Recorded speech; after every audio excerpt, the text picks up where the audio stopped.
শুভ সকাল বন্ধুরা, আশা করি সবাই খুব ভালো আছো, সুস্থ আছো। তো আজ আমরা চলে এসেছি পুরুলিয়া, আর এখান থেকে যাব আমরা আসানসোল ঘাঘর বুড়ি মন্দির বিয়ে দিতে, ভাগ্নির দেওরের বিয়ে। তো আমরা দেখো গাড়িতে চেপে গেছি, আর এখান থেকে আসানসোল ঘাঘর বুড়ি অনেকটাই পথ, তার জন্য আমরা বেরিয়ে গেছি। এখন 10টা 30-এর মতো বাজে।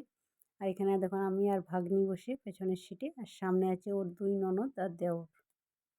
এখন অনেকটাই রাস্তা, আর এই যে গাড়িতে আমার খুব গন্ধ লাগে। এই গাড়ির গন্ধটা আমি একদম সহ্য করতে পারি না, আমার খুব গা গুলিয়ে যায়। আমি একমাত্র ট্রেনেই ভালো যাই, যেখানে আমার কোনো গা গোলায় না বা বমিও লাগে না। আর এখানে দেখো দুই ননদ ওর নাচতে লেগেছে।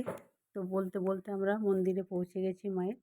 আর এই যে দেখতে পাচ্ছ মেয়ের ঠাকুমা, তো ওদেরকে নিয়ে যাচ্ছে যেখানে বিয়ে হবে সেখানে। আর এদিকে তোমাদেরকে চলো একটু মন্দিরটা আমি ঘুরিয়ে দেখিয়ে নিই। এ হতে অনেকটাই দেরি আছে, তো চলো তোমাদেরকে একটু নদীটা দেখাই। এই যে সেই নদী, যে নদী নিয়ে অনেক অনেক গল্প আছে। তো আমরা ঠিক বিশেষ কিছু জানি না। তো মা ছোটোবেলায় অনেক গল্পই শোনাতো এই নদী নিয়ে, যেহেতু মায়ের এখানে বাবার ঘর, আমার এখানে মামার ঘর। মানে ছোটো থেকে আমি অনেকবার এসেছি। আর রিসেন্ট কিছুদিন আগে এসেছিলাম ছোটো ননদের বাড়ি এখানেও। তো ওখান থেকে আমি পুজো দিয়ে গেছি মন্দিরে।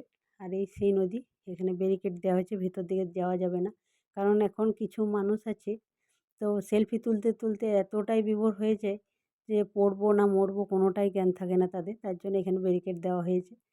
তো যাই হোক, এই যে একটা মন্দির, এখানে হনুমানজি রয়েছে।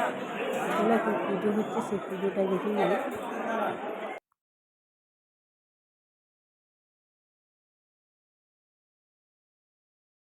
এদিকে বিয়ের অনুষ্ঠান শুরু হতে হতে 4টার মতো বেজে গেছে, কারণ যেহেতু এখানে এখানে নয়, প্রত্যেক ঠাকুর মন্দিরে বিয়ে নাম্বার অনুযায়ী হয়, একটার পর একটা বিয়ে হতে হতে হতে যার যে নাম্বারে থাকে সেখানেই হয়। তো এখানে 4টার মতো বেজে গেছে আমাদের। এখন 4টার মতো বেজে গেছে, আর প্রচণ্ড খিদে পেয়েছে। তো ভিডিওটা আজ এখানেই শেষ করছি, দেখা হচ্ছে কাল সকাল থেকে। তোমরা সবাই খুব ভালো থেকো, সুস্থ থেকো। বিয়েবাড়িতে তোলা কিছু ছবি শেয়ার করলাম তোমাদের সাথে। ভালো লাগলে অবশ্যই লাইক, কমেন্ট আর চ্যানেলটা সাবস্ক্রাইব করে পাশে থেকো।